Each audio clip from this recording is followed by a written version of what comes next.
नमस्कार। आज हम एक बहुत ही अहम और सम्मानित यात्रा के बारे में गहराई से जानेंगे। ये जानकारी हमें केदारनाथ हिमालयी शिव तीर्थ यात्रा नाम के स्रोत से मिली है। हम बात कर रहे हैं केदारनाथ की। ये भारत की सबसे जानी मानी हिंदू तीर्थ यात्राओं में से एक है। और हाँ, ये उत्तराखंड की जो चारधाम यात्रा है ना, यमुनोत्री, गंगोत्री, केदारनाथ और बद्रीनाथ, उसका एक बहुत महत्वपूर्ण हिस्सा है। बिल्कुल। और जैसा कि स्रोत बताता है, ये यात्रा सीधे भगवान शिव के पवित्र धाम केदारनाथ मंदिर तक जाती है। और इसकी खास बात है इसकी लोकेशन। ये गढ़वाल हिमालय में है और लगभग 3,583 मीटर की ऊंचाई पर, मतलब समझ लीजिए करीब 11,755 फीट। स्रोत इस ऊंचाई को बहुत महत्व देता है। 11,000 फीट से ज्यादा, बाप रे, ये तो काफी ऊंचा है। स्रोत इसके असर के बारे में क्या कहता है? मतलब ये सिर्फ एक नंबर है या इसका यात्रा पर कोई गहरा प्रभाव पड़ता है? नहीं, ये सिर्फ नंबर नहीं है।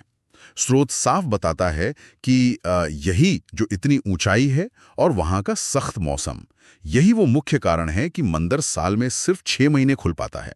आमतौर पर अप्रैल के अंत या मई की शुरुआत से लेकर वो सर्दियों की शुरुआत तक। अच्छा, सिर्फ 6 महीने? हाँ, तो ये जो सीमित समय है ना, यही इस यात्रा को और भी खास और क्या कहते हैं जरूरी बना देता है। स्रोत में गढ़वाल हिमालय के उस मुश्किल रास्ते का भी जिक्र है, जो यात्रा को शारीरिक रूप से काफी चुनौतीपूर्ण बनाता है। तो मतलब ये हुआ कि ये सिर्फ एक धार्मिक स्थल तक पहुंचना नहीं है, बल्कि वहां तक पहुंचने का जो संघर्ष है उसका भी अपना महत्व है। स्रोत इस शारीरिक चुनौती और आध्यात्मिक अनुभव के बीच कोई कनेक्शन बताता है? हाँ, बिल्कुल सही कहा आपने। स्रोत इसी बात पर जोर देता है। कई श्रद्धालुओं के लिए तो ये जो कठिन यात्रा है ना, ये अपने आप में एक तपस्या है, भक्ति का एक रूप। मतलब इतनी ऊंचाई तक पहुंचने के लिए जो हिम्मत और शारीरिक ताकत चाहिए, उसे एक तरह से आध्यात्मिक शुद्धि का रास्ता माना जाता है। और स्रोत ये भी बताता है कि हिमालय को तो वैसे भी देवताओं का घर मानते हैं, खासकर भगवान शिव का क्षेत्र। भगवान शिव, जो खुद एक तपस्वी देवता हैं, तो ये कठिन यात्रा उस तपस्वी आदर्श से जुड़ जाती है। स्रोत में यात्रियों को जो शांति मिलती है और प्रकृति की भव्यता के बीच जो दिव्यता का अनुभव होता है, उसका भी जिक्र है। ये वाकई दिलचस्प है, कैसे यहाँ भूगोल और आध्यात्मिकता मतलब एक दूसरे से गुथे हुए हैं। क्या स्रोत मंदिर के इतिहास या उसकी बनावट के बारे में भी कुछ बताता है?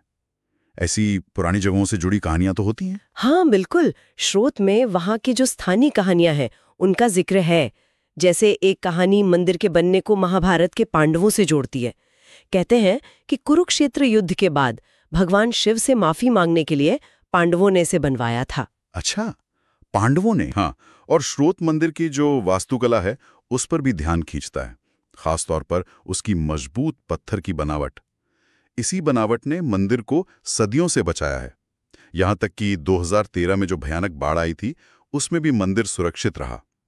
तो स्रोत के हिसाब से ये बनावट खुद इंजीनियरिंग और आस्था दोनों का प्रमाण है। तो हमने आज केदारनाथ हिमालयी शिव तीर्थ यात्रा स्रोत के जरिए ये समझा कि केदारनाथ यात्रा सिर्फ एक धार्मिक यात्रा भर नहीं है। ये बहुत ऊंचाई पर गढ़वाल हिमालय के मुश्किल रास्तों के बीच प्रकृति और आस्था की एक कठिन परीक्षा है। ये 4 धामों में से एक अहम पड़ाव है और इसका जो ऐतिहासिक और आध्यात्मिक महत्व है वो स्रोत में साफ उभर कर आता है। बिल्कुल। और यह हमें एक सवाल के साथ छोड़ जाता है ना, कि स्रोत जिस तरह से इस यात्रा की शारीरिक मुश्किलों और आध्यात्मिक गहराई के जुड़ाव को दिखाता है, तो सोचने वाली बात यह है कि आज भी जब तीर्थ यात्राओं का स्वरूप बदल रहा है, ऐसी पुरानी और कठिन यात्राएं लोगों के मन पर इतना गहरा असर क्यों डालती हैं?